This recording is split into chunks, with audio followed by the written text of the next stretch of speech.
Before we begin, this is Data and Dissonance, which means you are about to hear opinion, analysis, sarcasm, uncomfortable questions, political commentary, and probably at least one moment where somebody on the internet gets offended because reality failed to ask their permission first.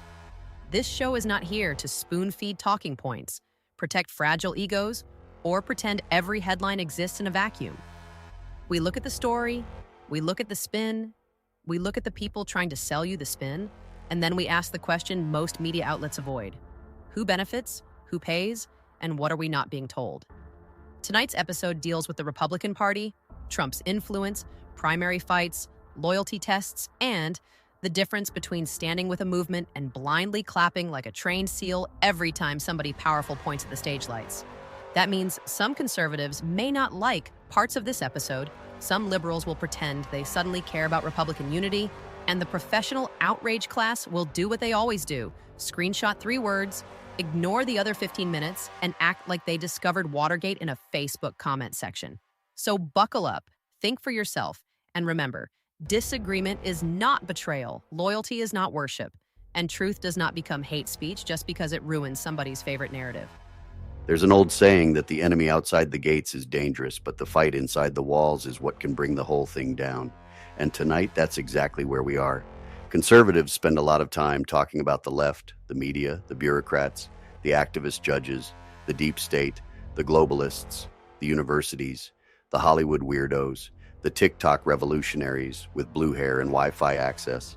And yes, most of the time there is plenty to talk about. But sometimes the real test is not whether you can throw punches at the other side. Sometimes the real test is whether your own side can handle disagreement without turning into a circular firing squad with campaign consultants selling ammunition at the door. Because today, the story is not just Trump backing Ken Paxton over John Cornyn in Texas. It is not just Thomas Massie fighting for survival in Kentucky while Trump-backed forces try to take him out. It is not just another primary, another endorsement, another headline, another round of cable news panels pretending they just discovered political warfare. The real story is this. The Republican Party is still trying to figure out whether it is a movement, a machine, a personality brand, a conservative coalition, a populist revolt, or some strange Frankenstein monster stitched together with red hats, campaign donations, Fox News clips, and angry Facebook comment sections. And look, I say this as a Trump supporter. I am not sitting here pretending Trump did not change the Republican Party for the better in a lot of ways. He did. He broke the old consultant class. He exposed how many Republicans were perfectly happy losing politely as long as the donor checks cleared. He made the GOP talk about trade, borders, working-class voters, foreign wars, media corruption, and the forgotten Americans that both parties love to talk about but rarely listen to. But supporting Trump does not mean pretending every fight is automatically righteous. It does not mean every primary challenge is automatically patriotic. And it sure as hell does not mean every disagreement inside the movement should be treated like treason. So tonight, we are talking about the loyalty test, not the fake loyalty test the media talks about, where they pretend every Trump voter is part of some cult because we refuse to vote for the same people who gave us open borders, endless lectures, inflation, censorship, and foreign policy written by defense contractors with brunch reservations. No, I'm talking about the real loyalty test, the one inside the right, the one that asks, are we loyal to America first principles, or are we loyal to whoever has the biggest microphone this week? Are we loyal to winning, or are we loyal to being right? Are we loyal to the movement, or are we loyal to the machine pretending to be the movement? Here's where this gets interesting. Trump backing Ken Paxton over John Cornyn in Texas is not just another endorsement. That is a shot across the bow of the old Republican Party. Cornyn is not some random backbencher nobody has heard of. He's a longtime senator, a leadership guy, a classic institutional Republican, the kind of politician who knows every hallway in Washington and probably has a preferred chair in every closed-door meeting where regular Americans are not invited. Paxton, on the other hand, represents the fighter wing of the party. He is controversial, he has baggage, he has enemies, but he is also seen by a lot of grassroots conservatives as somebody willing to throw punches instead of politely submitting a strongly worded letter to the people destroying the country. And that is the split right there. That is the whole fight in miniature. Cornyn represents the Republican Party that existed before Trump kicked the front door open. Paxton represents the Republican Party that says, no, we are done losing with dignity while the other side burns the rule book in the parking lot. And whether you love Paxton, hate Paxton, trust him, distrust him, or just know his name, because Texas politics is basically professional wrestling with better boots, the endorsement matters because it tells the base something very clear. Trump is not interested in protecting Republican seniority just because somebody has been in Washington forever. He is saying loyalty to the movement matters more than loyalty to the club. Now, there is a good argument for that. Let's be honest. A lot of conservatives are sick of career Republicans who campaign like warriors and govern like nervous substitute teachers. They are tired of people who fundraise off border security, then somehow discover complexity the moment they get close to the donor class. They are tired of Republicans who say they support Trump when the cameras are on, then whisper apologies to MSNBC when the cocktail hour starts. So when Trump throws his weight behind someone like Paxton, a lot of voters hear a message they like. No more business as usual, no more protecting the club, no more rewarding Republicans just because they have been warming the same Senate seat since half the country still had flip phones. But there is also a danger here, and this is the part some people on our side do not want to say out loud. If every race becomes nothing but a loyalty contest, then pretty soon we stop asking whether a candidate can win, whether they can govern, whether they can deliver, whether they can survive a general election, whether they can actually move policy, or whether they are just really good at saying the magic words in the right order. Because politics is not just about who yells the loudest. It is not just about who posts the hardest. It is not just about who gets the endorsement. At some point, you need candidates who can win the seat, hold the seat, and do something with the seat other than turn every committee hearing into a fundraising clip. And that brings us to Thomas Massie, because his race is a different kind of test. Massie has built his brand as an independent-minded Republican, a constitutional conservative, a guy who does not always fall in line just because leadership snaps its fingers. That has made him popular with some liberty-minded conservatives, and it has also made him a giant pain in the neck for party leadership in Trump world when he breaks ranks. Now he is facing a Trump-backed challenger, and the race is being treated like another measure of whether Trump's endorsement still has enough firepower to discipline Republicans who step outside the line. Here is my problem with that one. I do not agree with Massie on everything. I do not expect to agree with any politician on everything because I am not 12 years old and I do not need my elected officials to be political action figures in matching uniforms. But there is something dangerous about punishing every Republican who shows independence, especially when that independence is rooted in constitutional concerns, spending concerns, war powers concerns, or skepticism toward government overreach. If the right becomes a place where you can question Democrats, question the media, question the FBI, question the CIA, question the universities, question big tech, question foreign governments, question the United Nations, question the World Economic Forum, but you cannot question your own team without getting dragged into a primary wood chipper, then what exactly are we building? Because let's be real. One of the biggest complaints conservatives have about the left is that the left demands total conformity. Say the wrong word, ask the wrong question, refuse the latest approved slogan, and suddenly you are a bigot, extremist, fascist, threat to democracy, domestic, whatever the hell they're saying. This week, conservatives rightly mock that. We call it out. We say the left has become a purity test machine. We say they do not debate, they excommunicate. We say they do not argue, they label. We say they do not persuade, they punish, and we are right about that. But if we are right about that, then we better be damn careful not to build our own version of the same machine and just paint it red. Now, do not twist what I am saying. Party discipline matters. Winning matters. Loyalty matters. You cannot build a movement if half the team is running to CNN every time things get hard. You cannot drain the swamp with people who secretly love the swamp because it has valet parking and excellent hors d'oeuvres. You cannot advance America First policies if every major vote turns into a therapy session for Republicans who are scared the Washington Post might call them mean. So yes, loyalty matters, but loyalty to what? That is the question.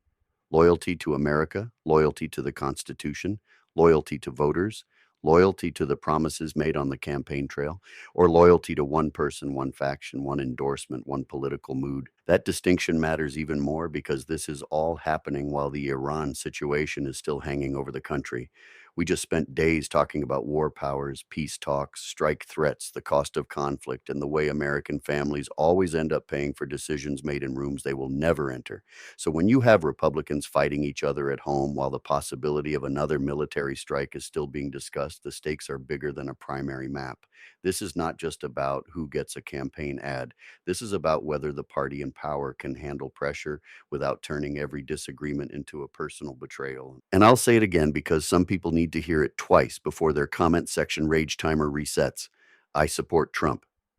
I think Trump has been right about a lot of things the old GOP was too weak, too bought, or too stupid to say. He was right about the border. He was right about China. He was right that NATO needed to stop treating America like the divorced dad who pays for everyone else's lifestyle. He was right that the media is corrupt. He was right that Washington hates anyone who threatens the permanent bureaucracy. He was right that voters in the middle of the country were tired of being treated like background extras in a globalist TED Talk. But supporting Trump does not require turning off your brain. In fact, if this movement is worth anything, it should require the opposite. Because the whole point of America First was never supposed to be my guy first. It was supposed to be the country first, the worker first, the family first, the border first, the Constitution first, the taxpayer first, the veteran first, the small business owner first, the kid growing up in a forgotten town first, the American citizen who is tired of being told to shut up, pay more, accept less, and clap while politicians sell failure as compassion. That is the movement. That is the mission. That is what matters. And if a Republican, any Republican, gets in the way of that mission, then yes, challenge them. But if a Republican simply asks a hard question, votes their conscience, or says, hold on, maybe we should think before we hand more power to Washington, then maybe that is not betrayal. Maybe that is exactly what conservatives claim they wanted. The media, of course, loves this fight. They are sitting there with popcorn, pretending they care about Republican principles while quietly hoping the right tears itself apart before November. They do not care whether Paxton or Cornyn is better for Texas. They do not care whether Massie is principled or stubborn. They do not care whether Trump's endorsement helps or hurts. They care about the spectacle. They want the headline, MAGA Civil War, Republican Chaos, Trump loses grip, Trump tightens grip, Trump crushes dissent, Trump weakened by dissent. Whatever version gets clicks, that is the version they will run. These people would cover a house fire by debating whether the flames were racially diverse enough. But conservatives cannot afford to let the media define this fight. We have to define it ourselves, and that means being honest. The old GOP had to be broken. It deserved to be broken. The party of managed decline, polite surrender, open border donor worship, and endless foreign entanglements needed a political brick through the window. Trump was that brick, but once you break the old system, you still have to build something better. And building something better requires more than anger. It requires standards. It requires judgment. It requires courage. It requires the ability to say, yes, that guy is on my side, but he is wrong here. And also, no, I do not agree with that guy on everything, but he has a point. That is where a lot of movements fail. They are great at revolt and terrible at governing. They can tear down the temple, but then they stand around arguing over who gets to sell t-shirts in the ruins. The conservative movement cannot fall into that trap. MAGA cannot just be a permanent protest chant. It has to become a governing philosophy. And governing means you need fighters, thinkers, coalition builders, watchdogs, budget hawks, border hawks, constitutionalists, populists, and yes, sometimes people who annoy the hell out of each other but still understand they are fighting for the same country. So when I look at Texas, I see a real fight over the future of the Senate GOP. When I look at Kentucky, I see a real fight over whether independence still has a place inside a Trump-dominated party. And when I look at the broader picture, I see a movement that is powerful, energized, and right about a lot of things, but also at risk of confusing discipline with obedience. Those are not the same thing. Discipline means staying focused on the mission. Obedience means waiting to be told what the mission is. One builds a movement, the other builds a fan club. And conservatives should not want a fan club. We should want a country that works again. We should want borders that mean something. We should want schools that teach kids instead of programming them. We should want a government that fears the people instead of auditing them. We should want leaders who remember that American sons and daughters are not poker chips in foreign policy games. We should want representatives who remember that the money they spend was earned by someone who had to wake up at 5 in the morning, pack a lunch, drive to work, and come home exhausted while Washington calls them privileged because they own a truck and do not hate the flag. That is the loyalty test. Not whether you can repeat the slogan, not whether you can get the endorsement, not whether you can dunk on the right people online. The real loyalty test is whether you stay loyal to the people who sent you there after the cameras shut off, after the donor calls start, after leadership pressures you, after the media smears you, after the lobbyists flatter you, and after the easy path becomes surrender dressed up as strategy. That is what voters are trying to figure out right now. Who is loyal to them, who is loyal to the country, and who is just loyal to power. Tonight's episode is brought to you by the people who keep this show moving. The listeners who share it, stream it, comment on it, argue with it, and send it to that one friend who still thinks CNN is a medical condition. Data Dissonance is independent, unscripted by corporate sponsors, and built by one guy trying to keep the mic hot even when the budget is colder than a politician's campaign promise after Election Day. Support the show by listening, following, sharing the episode, checking out the Caleb Rourke Thriller series, and helping spread the word wherever you can. Every share matters, every follow helps, and every person who joins this audience makes it harder for the noise machine to drown out independent voices. Data and Dissonance exists because truth still matters, questions still matter, and sometimes the only thing standing between common sense and complete insanity is a microphone, a stubborn host, and listeners who refuse to be spoon-fed garbage. Here is where I land tonight. The Republican Party needed Trump. I know that makes some people twitch, but it is true. The old GOP was too comfortable, too cautious, too addicted to losing gracefully, and too willing to treat conservative voters like campaign season props. Trump walked in and shattered that entire arrangement.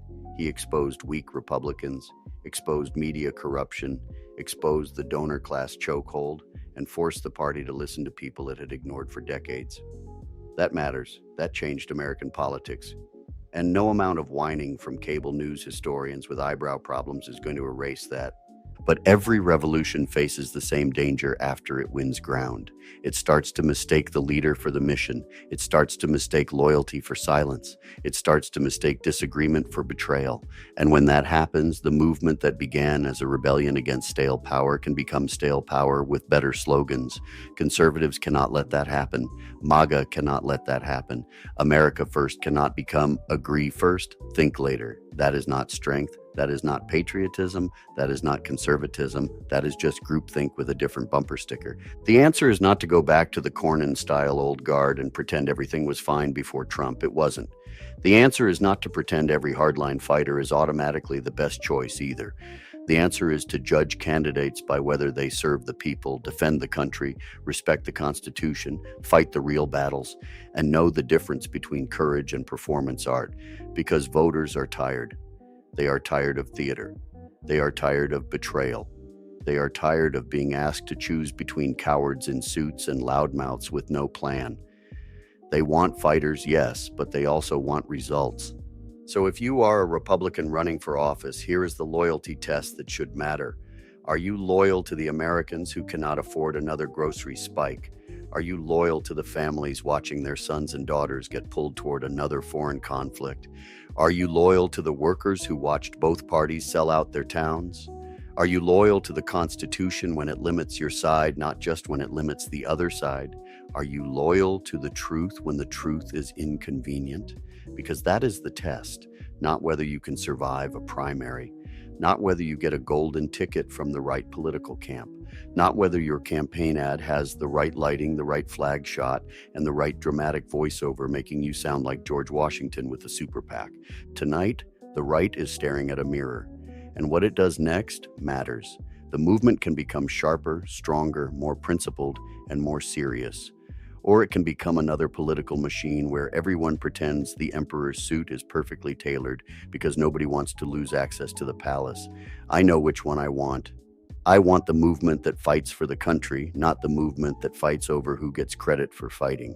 I want the movement that remembers the people at the kitchen table, not just the people at the donor table. I want the movement that can back Trump, respect Trump, and still think for itself, because that is how free people act. And around here, free people still matter. Remember to speak truth, stir thought.